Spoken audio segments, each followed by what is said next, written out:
technique that I want to share with you, which is a part of our program in naturopathy, because my goal is that if ev- if if you are suffering from any diseases, the origin of that is coming from the toxic colon. If your colon is toxic, you're constipated every day. If you are having poor bowel movement or pool elimination, no, yung inyong pong dumi ay hindi lumalabas every 8 hours, because according to the scientific studies that we should defecate. Ibig sabihin po ng defecate, dumudumi po dapat tayo every 8 hours. After 8 hours that you don't defecate, the toxins from your colon will be transported into your bloodstream. Sasama po yan sa dugo natin, and then it will cause oxidation, destruction of the immune system, and that will be a lot of diseases coming out. So isinama ko, that's why this is my first, no? Sabi niyo, wow, merong kaagad na product. This is because I will share to you that why I need to incorporate this with the detoxification technique that we always do in naturopathy. Even Dr. Bernard Jensen, which is the pioneer in iridology and is a well-known iridology, chiropractor, and naturopathic specialist in the US, also recommends colonic therapy, or we call it colonic cleansing, because it's any supplement, any vegetable, any nutritional substance that you take, it will be useless. It will not easily absorb by the body if you have a toxic colon. So yun po yung main goal natin. And this is how. Spirulina is a blue-green algae. Yan po yung, the Vegetab is a spirulina, which is a well-known power food that we are going to incorporate in our colonic cleansing later on. So yun po yung part ng program natin. And why? This spirulina is within the family of the molds, but it's not similar to the type of the molds or that come out from the yeast pag nabubulok na yung mga tinapay or whatever. But this is a blue-green algae that being produced on the deep sea. No, hindi po to yung mga blue-green algae that you could see sa mga Manila Bay or sa mga seabeds, which are prone to toxic substances from the ship, no, yung mga spilled na ng ship. This one is being cultured deep sea and then using Japan technology. That's why we are safe and it's non-toxic. Actually, this is a superfood because if you are undergoing, for example, cancer treatment and you are exposed to chemotherapy, nag-undergo po kayo ng chemotherapy, this is very good because we all know that chemotherapy is a radioactive substance. We used to administer that intravenous.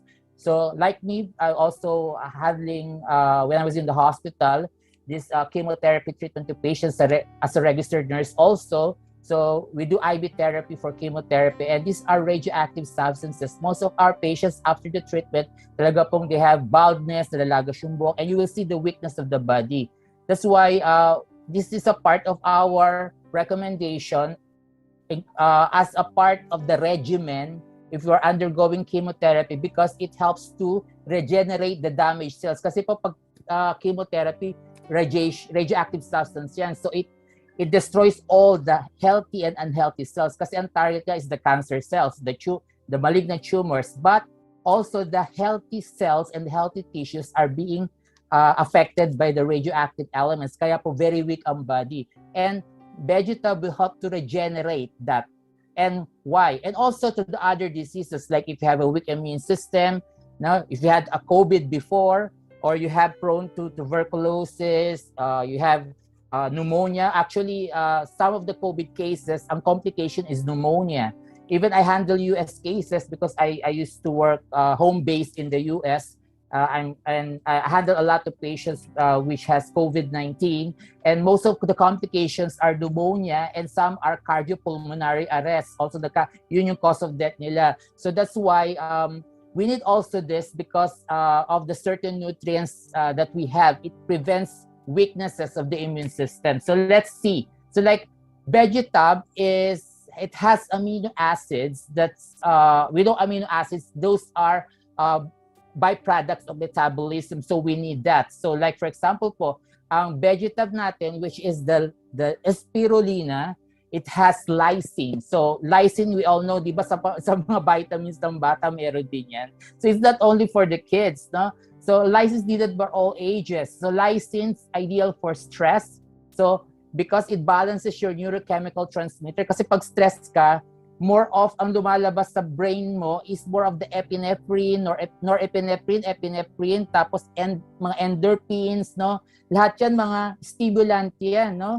And there are increasing your heartbeat, increases your pulse rate, it causes palpitation. So lysine will help to prevent increase of those stress hormones to be released by your pineal gland, no? Ng ating pituitary gland. No, so the pituitary gland releases those hormones that that causes stress. Just like I've said, yung epinephrine, no, and the lysine will help to prevent those secretions of those stress hormones. And then we have those who have anxiety, because if you have anxiety, you cannot sleep, no, and then you have poor concentration, you have weakening of the body. So those stress and anxiety leads to weakening of the immune system and leads to infection. And also anxiety leads also to hypertension, no? Kasi kulang ka sa tulog, nag-increase ang blood pressure mo, na-stress ka also. So we also this lysine that helps to release the happy hormones, yung serotonin and melatonin that keeps you relaxed, makes you sleep, you have a good circadian rhythm, you will have a good sleeping patterns, no? Yung pagtulog po natin nagiging maayos because of the lysines. And also it gives you a good concentration, whatever, if you're taking exams, if you're having dementia, no? Iba, di ba, if those are above 60 years old are prone to dementia and Parkinson's, and that are all about memory loss, no? And lysine will help that, and also it helps to enhance the immune system. So papalakasin niya po yung defense natin against infection. And amino acids are building block of protein. So ang goal kasi ng lysine is to build our muscle and not to build fats, no? Because the problem is that if you are not having exercise, no? May problema tayo dahil we have a sedentary life, and lagi lang nasa bahay tayo, di ba? Pagkain, tulog, di ba? Laging ganun lang, walang exercise, and we need an amino acids to help to build the muscle and not to build the fats in our body. Especially also Vegetab or the Spirulina has vitamin B complex, which also help to burn the fats, help to convert the fats into energy, helps to convert sugar from the food that we eat, from the carbohydrate base that leads to sugar. It also helps to metabolize this sugar, kaya hindi rin siya nagkakos ng increase in blood sugar or hyperglycemia. So isa din po yan sa mga benefits ng Vegetab. And then the next is also lysine helps to allow the absorption of calcium in the bones, because without those lysines, and also meron din tayong tinatawag na vitamin D.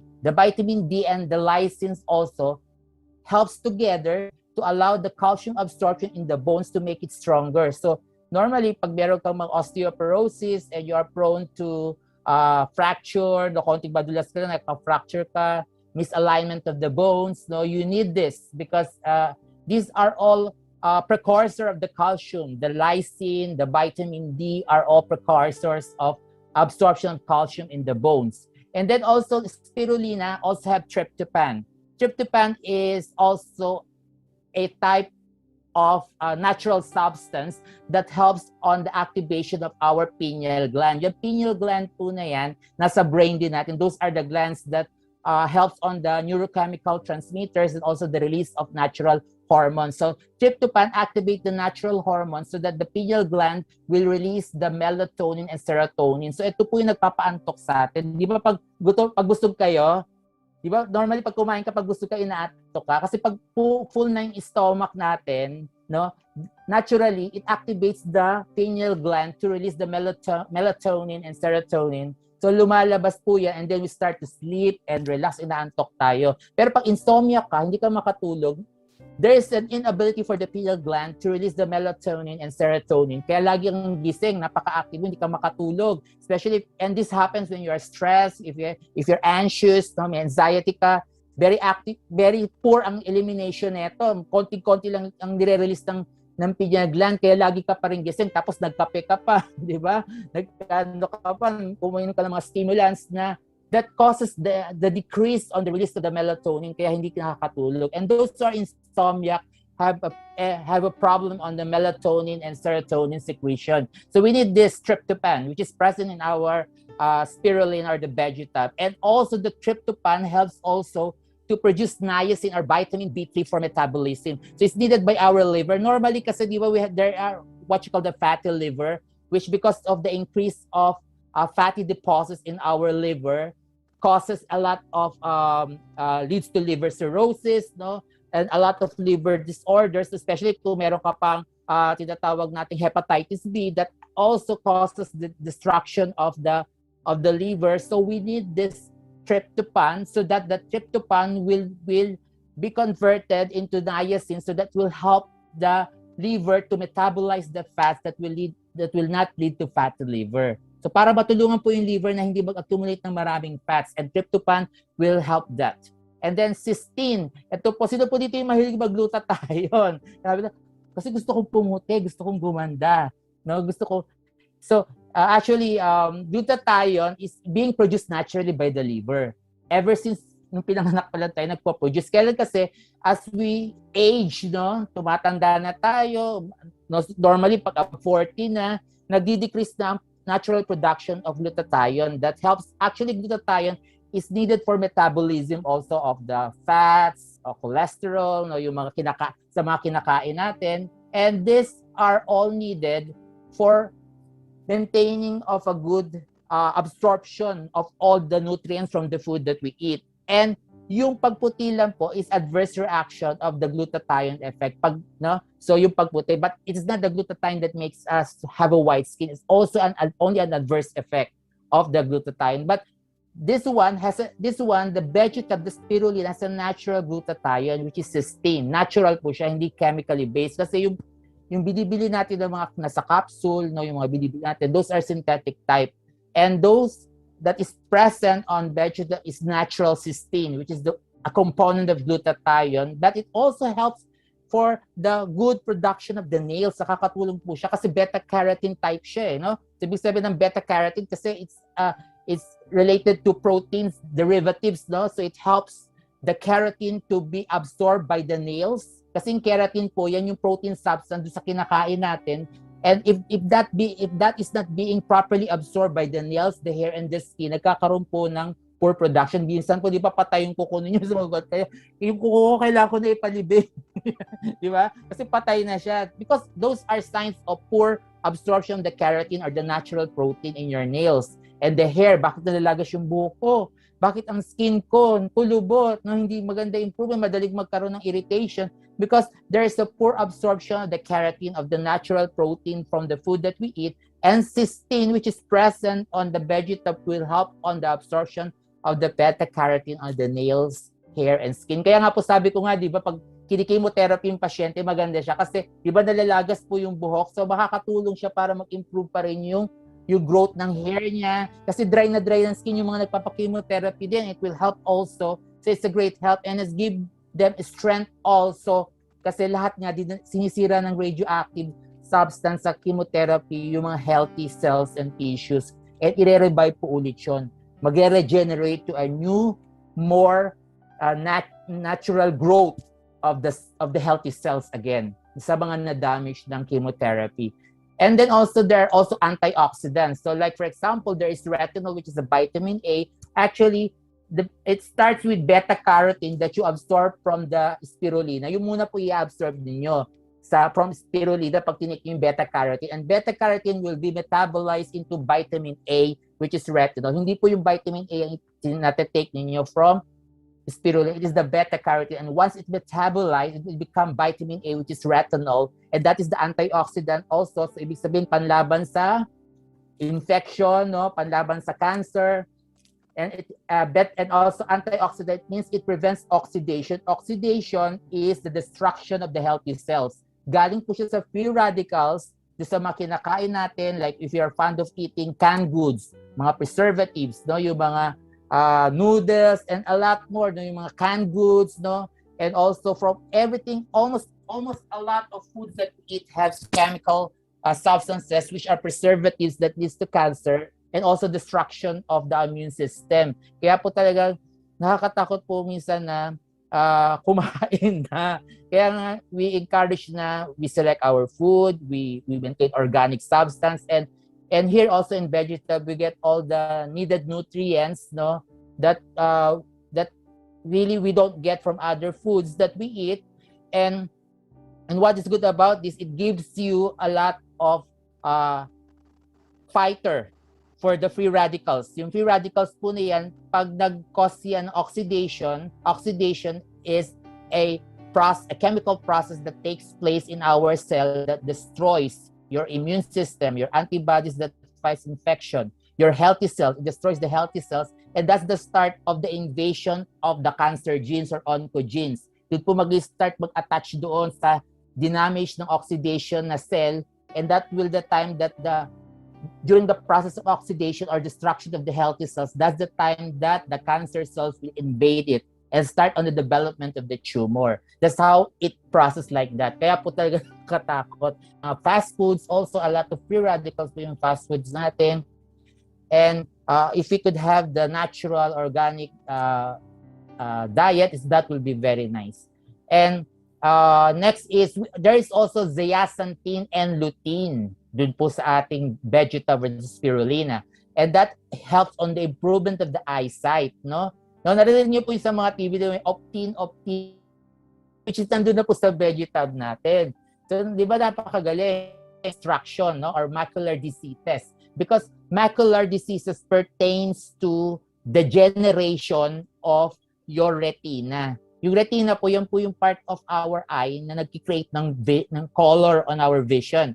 Kaya pag meron kang color blindness, there is a problem, there's a damage on your retina. So that is what you call destruction of the cells of the retina. Retina is the part of our eye that absorbs light and then creates color. No? So normally pag color blind ka, you have a problem on your retina.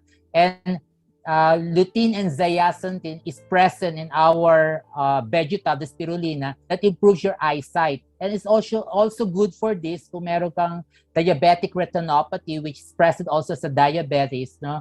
That also affects our vision. Kaya we need the zeaxanthin and lutein. And also, we need some of our vitamins, no? Which is the fat-soluble vitamins, like the vitamin A. As I have said, vitamin A is a good antioxidant. So pag sinabing fat-soluble pala, that is a vitamin that easily metabolized and absorbed by fats, no? So that's why if you have fatty deposits in your body, it will be absorbed naturally.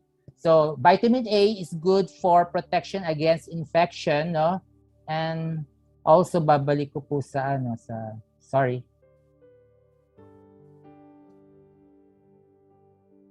Okay. So vitamin D is also needed for absorption of calcium in the bones. So that's why this is like a partner. So if you take calcium alone and without the vitamin D and also with the magnesium, which is also a mineral, a type of mineral. So vitamin D and the magnesium, which is present in our Vegetab or Spirulina, are precursor for the absorption of calcium. Normally, some who have chronic kidney diseases and who had kidney stones na nagkaroon na ng operation, or kaya nagkaroon na undergo ng lithotripsy or yung laser treatment ng kidney stone, or you had kidney failure because of the accumulation of the calcium oxalate stone. Kasi dalawa po yung stone na napoproduce sa kidney natin. We have uric acid stone and calcium oxalate stone. And normally, those who had calcium oxalate deposits that leads to calcium oxalate stone in the kidney is caused by increase of calcium in the blood because they tend to take calcium supplements and also calcium-rich foods without the magnesium and without the vitamin D, Minsan di pa rin sila nagpapaaraw kasi actually the natural sun has vitamin D also. So hindi nagpapaaraw, lagi nakakulong parang mga vampira. Tapos and then also they don't have magnesium as a part of the calcium intake. It tends to be absorbed by the bone. Tumataas yung calcium level in the blood and then nagkakaroon ng hypercalcemia. Tapos syempre the kidney is the one that drains all the toxins in our body. So doon mag-accumulate yung calcium and that will become a calcium oxalate stone. So that's why we need, when we take calcium, we need the precursor vitamin D, and also we need the magnesium, which is a mineral, in order to allow the metabolism of calcium and to be absorbed by the bone and not to be drained and calcify in our kidney that leads to calcium oxalate stone. So you put, and then also we have vitamin E, which is also good for the skin and also antioxidant. It prevents skin diseases like allergic reactions, no? And also we have vitamin K, no, that prevents bleeding. It facilitates coagulation. So maganda naman po ito pag yung, like for example, yung mga dengue, we have platelets problem na bumabagsak ang platelets, which is responsible for coagulation. Vitamin K is very important for coagulation to prevent bleeding, no? And also, we have water-soluble vitamins, no? Ito naman po yung mga vitamins na madaling malusaw sa water. And our body has part which is water, about 70% water. So that's why vitamin B easily absorbed by water in the body. And you know, vitamin B is very important. Number one, it helps to metabolize the fats and the cholesterol to be converted into an energy, and also it will not become a fatty deposits like adipose tissue. Tumutulong din po siya sa burning yung conversion from carbohydrates. If you take rice, kumain ka ng rice, and then in order to prevent this carbohydrate-rich rice, and the source of that is sugar, and once it metabolizes, it will be a cause of increase in blood sugar if you fond of eating rice. So vitamin B helps on the metabolism of sugar, so that it will be used by the body instead of being absorbed mostly of the blood of our blood, and leads to increase in blood sugar. And also vitamin B helps also on improvement of our nerve function. Kaya nga piniprescribe ito also if you have neurological problems, like kakaroon ka ng rigidity, numbness, mild paralysis, no? Because vitamin B repairs also the neurons, no? Yung nerve transmitter, no? Yung mga neurons are the cells that transmit electrical impulses in our nervous system. So if you have paralysis, numbness, no, weakness in the muscles, no, vitamin B complex is also needed. And we have the vitamin C, which also a good antioxidant, but it increases your phagocytes or your antibodies or your protection against infection.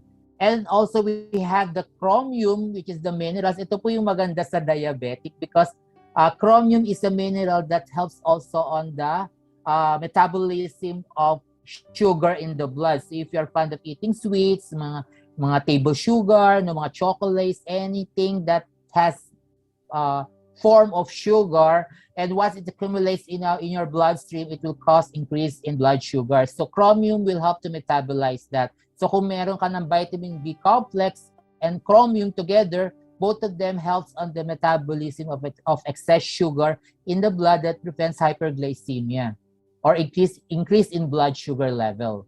Tapos po yung potassium is also important for functioning of the heart, because ito po yung activator ng ating neurochemical transmitter that coming from the brain to allow the easy tinatawag nating movement of our cardiac muscles. So yung labdab, no, yung movement of our muscles. So potassium is the one that helps on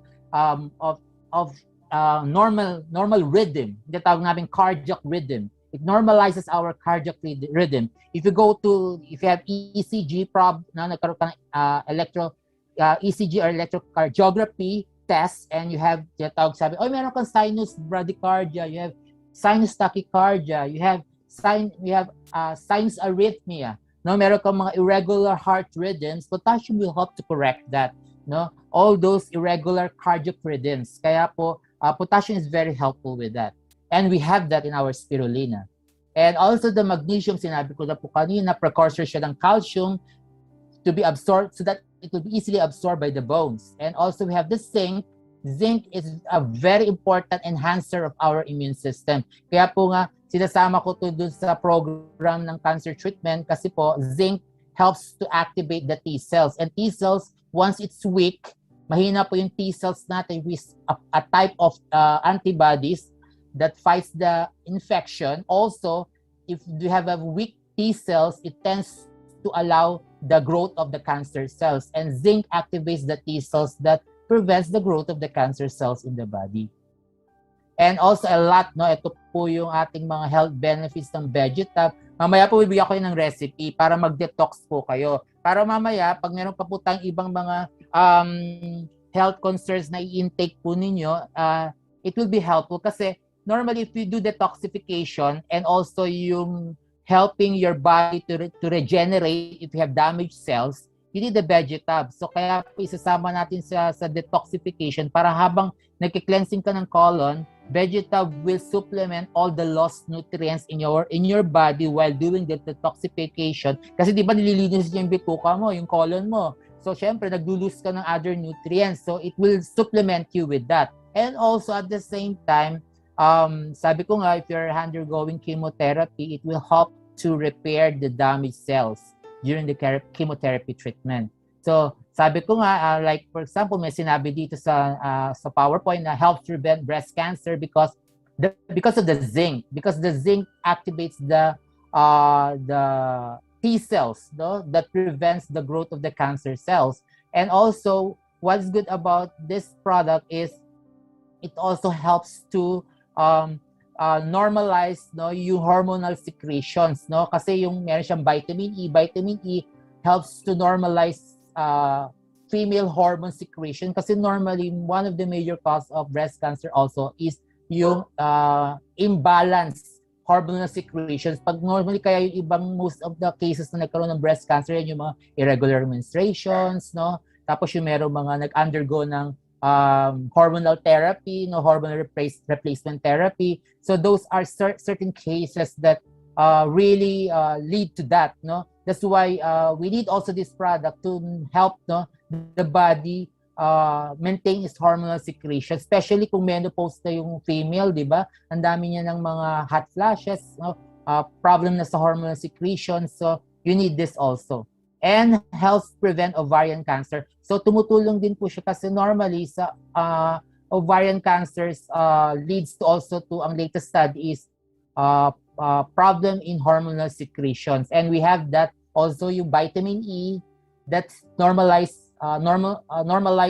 hormonal secretions, and we have the zinc also to enhance the T cells to prevent cancer formation. And for the male, syempre, this is related to prostate. Prostate cancer starts with prostatitis. So pag namamaga po yung prostate gland, it starts with that. And then later on, once the cancer, the oncogenes attach with the inflamed prostate tissues or prostate cells, no? And once the oncogenes start to invade that will develop malignant tissue or malignant tumor, and that will lead to cancer.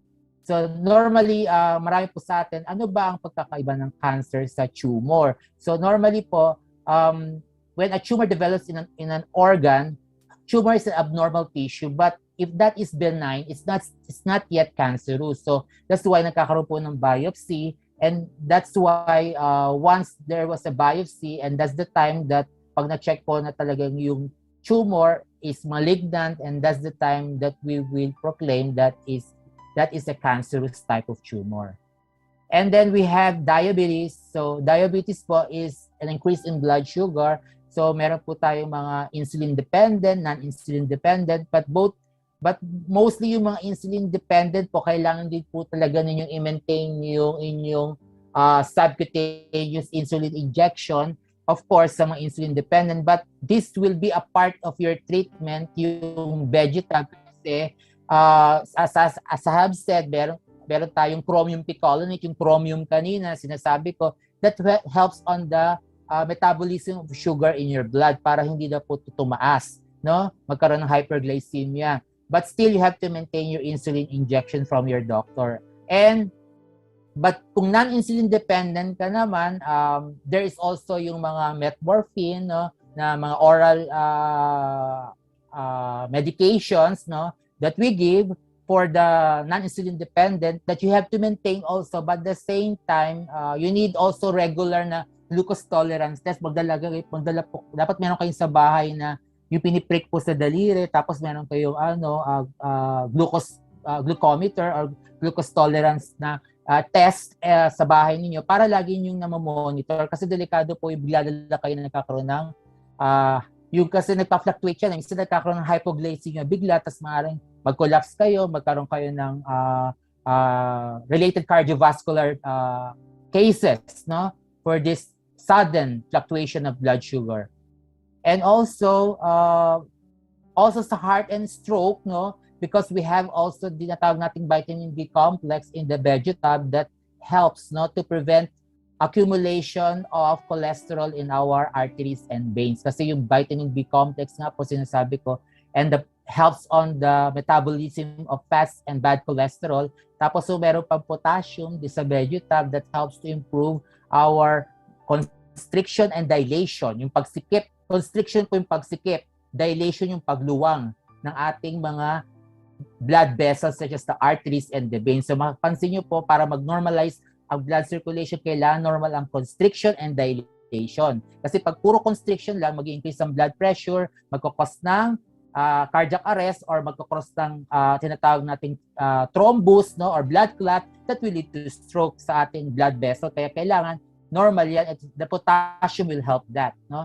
And fights liver problems, sabi ko nga kasi may cysteine siya kanina, may glutathione that prevents fatty liver, and then lowers blood pressure kasi sabi ko nga po, nino-normalize niya, kailangan hindi masyadong laging merong normally kasi po pag may mababa naman ang pagmataas ng blood pressure natin, ibig sabihin naka-constrict ang blood vessel. So this Vegetab will help to dilate, no, the blood vessel so that it will normalize the arterial pressure, yung pressure po ng pagdaloy ng dugo para po lumuwang ito, magdadilate siya, hindi mawawala yung constriction, and it will lower the blood pressure. And then also we have the balanced cholesterol and uric acid. So because detoxifier siya, na it cleanses, sabi ko nga, because of the vitamin B complex that helps on the metabolism of cholesterol and uric acid. Tapos may antihistamine effect din po siya para sa asthma and allergies, no? And also it has anti-inflammatory effect, no, na i-relieve yung inflammation, and then it also helps to fight arthritis and rheumatism because this one it helps, no, meron po kasi tayong tinatawag na anti-inflammatory effect because normally lahat po na may gouty arthritis, normally namamaga yung mga joints, and we need the Vegetab for that as an anti-inflammatory. Pero mamaya po meron pa tayong isang product na mas the best din po na pwede natin isabay dito for our gouty arthritis. And it fights goiter also because goiter normally ang cause niyan is imbalance, no, of the function of our thyroid gland. So normally po pag nagkaroon kayo ng test, no, na nagkakaroon ng problem sa inyong thyroxine level, no, so normally yung pag mataas po yung thyroxine level in your blood, no, that could be a sign of hyperthyroidism. So and Vegetab will help to normalize the secretion of the thyroxine in your thyroid gland. And then kidney disorder, as I've said, no, kasi yung prevention ng formation ng calcium oxalate stone and uric acid stone in your kidney because meron po tayo tumutulong na part ng Vegetab, no, which is the vitamin D and the magnesium. So even we take calcium, it will not cause formation of calcium oxalate stone in the kidney. Energy booster because of the lysine that we have, no, in prevention stress, clear the eyesight because of the lutein and zeaxanthin of the Vegetab. Ito po yung maganda, yung mamaya po, pag meron tayong detoxification of the heavy metals. Kaya po meron pa tayong imi-mix mamaya dito, bibigay ko po yung recipe, kaya stay tuned, wag po kayong aalis kasi surprise. Kaya meron ako pa surprise sa inyo kasi para walang aalis sa Zoom. na meron po tayong recipe together with this. Kasi po yung Vegetab, meron siya ability to release the heavy metals. Actually po, lahat po ng mga nakasama ko sa alternative medicine, sa naturopathy, yung mga mentors ko po na talagang magagaling din sa pag-handle ng mga cancer patients. Normally po, ang major cause din ng development of the cancer cells, kaya po nagkaroon kayo ng mga formation of malignant tumors in your organ because of the presence of the heavy metals. So nakukuha din po yan sa mga ini-spray ng mga insecticide, mga mamatay ng lamok, mga pesticides, mga ganyan. Tapos po yung mga ibang sa kinakain din natin, no? Because normally these are the major sources of development of oncogenes or cancer cells, yung cadmium, mercury, lead, and arsenic. Ito po yung 4 major cause ng cancer po na heavy metals na dapat na dapat hindi napunta sa katawan ng isang pasyente kaya siya nagka-cancer. So that's why ito po yung mga major causes niyan na kaya po pinag-aaralan din yan mostly ng ibang doktor kung ano yung pinagmulan kasi nga po ito yung isa sa mga major causes. And this Vegetab will help that, but also meron po tayong recipe mamaya na dapat magke-cleansing din po kayo na together with that. And also fights constipation, no? Kasi nga po sabi ko, if you are always constipated, this will really cause a lot of free radicals transformation in your bloodstream, no? So normally po sabi nga sa naturopathy, if you have a toxic colon, it leads to transport of free radicals in your cells. Actually, if you could see, napakarami pong blood vessels ng ating colon that can transport a lot of this free radicals in our cells, no? That's why every 8 hours you should eliminate the feces. Kailangan po dumudumi tayo every 8 hours because more than 8 hours will lead to putrefaction. Nag-peppermint na po yung dumi and it will create free radicals, and these free radicals will be transported in your cells that will lead to oxidation or destruction of your immune system. And then when the immune system was already destroyed, you have no defense against infection, against cancer cells formation. Kaya doon po nagsimula. Kaya yung iba maraming nagkaroon ng weakening, nagiging immunocompromised, humihina immune system. Yun po nagkaroon din ng mga cancer formation in your organs because of toxic colon and toxic blood. And also it also helps strengthen the bones. So sabi ko nga kasi the calcium, one should take it, but we have in the Vegetab, we all know that Vegetab has calcium already, but because it has magnesium and vitamin D na precursor, so madali siya ma-absorb ng buto rather than to become a calcium oxalate stone in your kidney. Balanced hormone, sabi ko nga because of the vitamin E, increases fertility because of the vitamin E. No, but I could not promise ma-pregnant ulit yung female. This one is also helps to balance only the progesterone, the estrogen and progesterone, which is needed for menstrual cycle and fertility. But I will not promise po doon sa part ng pregnancy, doon sa mga hindi po magkaanak. This is more of the hormonal balancing. And then improves, yung mga may HIV and AIDS po, kasi yun din ang sinisira po kasi ng human immunovirus, the T cells, no? Yun din po yung major protection natin, no, para sa infection, no? So yun po sinisira din ng human immunovirus, and it helps the Vegetab to improve the formation of the T cells if the patient has HIV. Kasi kung HIV pa lang, it will not lead to full-blown AIDS, no? Kasi marami ng complication pag full-blown AIDS na yung HIV patient. And then neuroprotection for brain disorders and memory boosters. Sabi ko nga kanina that it has lysine that enhances your memory function. Kaya if you are taking this and then you are already reaching age of 80, may possibility hindi ka magkaroon ng Alzheimer's, hindi ka magkaroon ng dementia, which are all related to old age sickness na leads to poor memory retention, no? Amnesia, no? and then also nagkakaroon ng degeneration of the nervous system. Tapos ito po, meron din ako nito, yung ako, allergic rhinitis, dahil itong problema to. And I know Vegetab really helps a lot kasi po, it improves your immune system and all allergic reaction in our body, hindi lang po rhinitis or any forms of allergy, even asthma, is related to immune response. And once the Vegetab improves our immune system, nawawala na po yung yung ating reaction to histamine. No, histamine is a neurochemical that creates an allergic reaction in our body. So kaya nga po sinasabi, uminom ka ng antihistamine because Vegetab is an antihistamine type of natural substance. Kaya po maganda po siya talaga. And now we go on. Ito po yung isang recipe ko ng sa detox, no? Pero mamaya po may isa pa ako na ipapakita po sa inyo na related to that. So later on po, babalikan ko po yan mamaya. And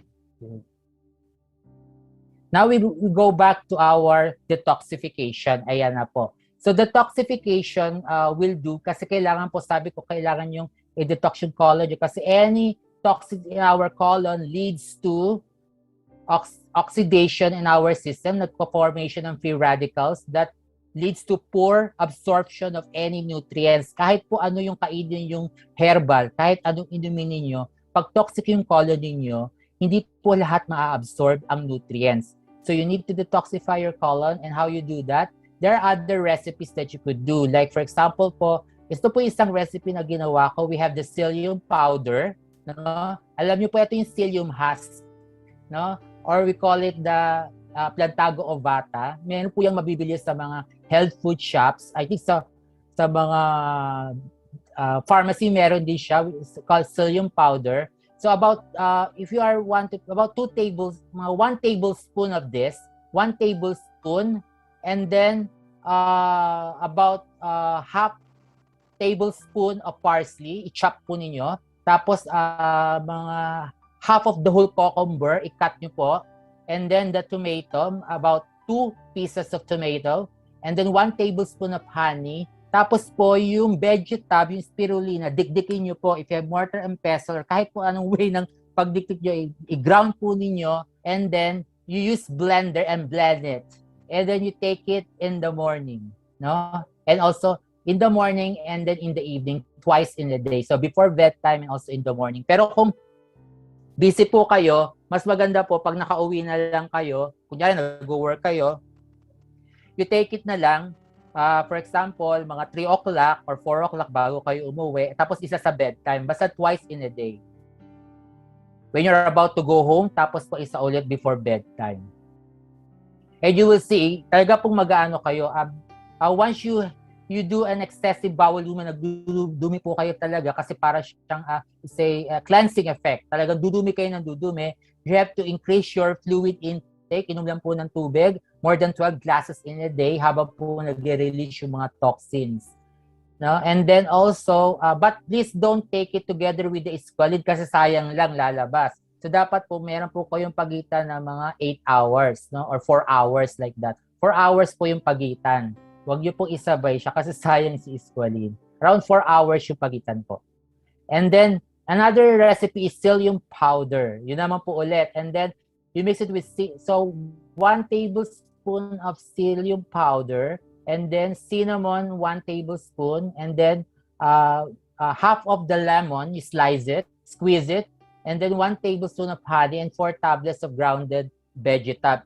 Dikdikin nyo rin po yung 4 tablets and mix it. I think you will produce in here about more than 1 glass of preparation.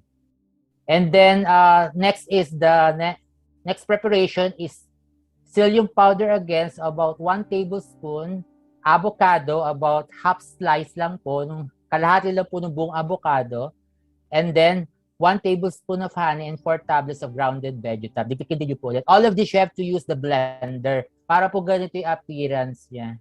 And then you take it twice in a day. And it will really very good para sa cleansing niyo po while taking the squalene. And the Vegetab also will help you to energize your body. Kasi po while, especially kung ikaw ay nagki-chemotherapy or you have weak immune system, you are recovering from other diseases, Vegetab will help you to regenerate the damaged cells. At the same time, that when you are doing cleansing, syempre, it releases all the nutrients from the food that you eat, sa mga supplements. So, Vegetab will replace all those nutrients kasi nga po superfood siya.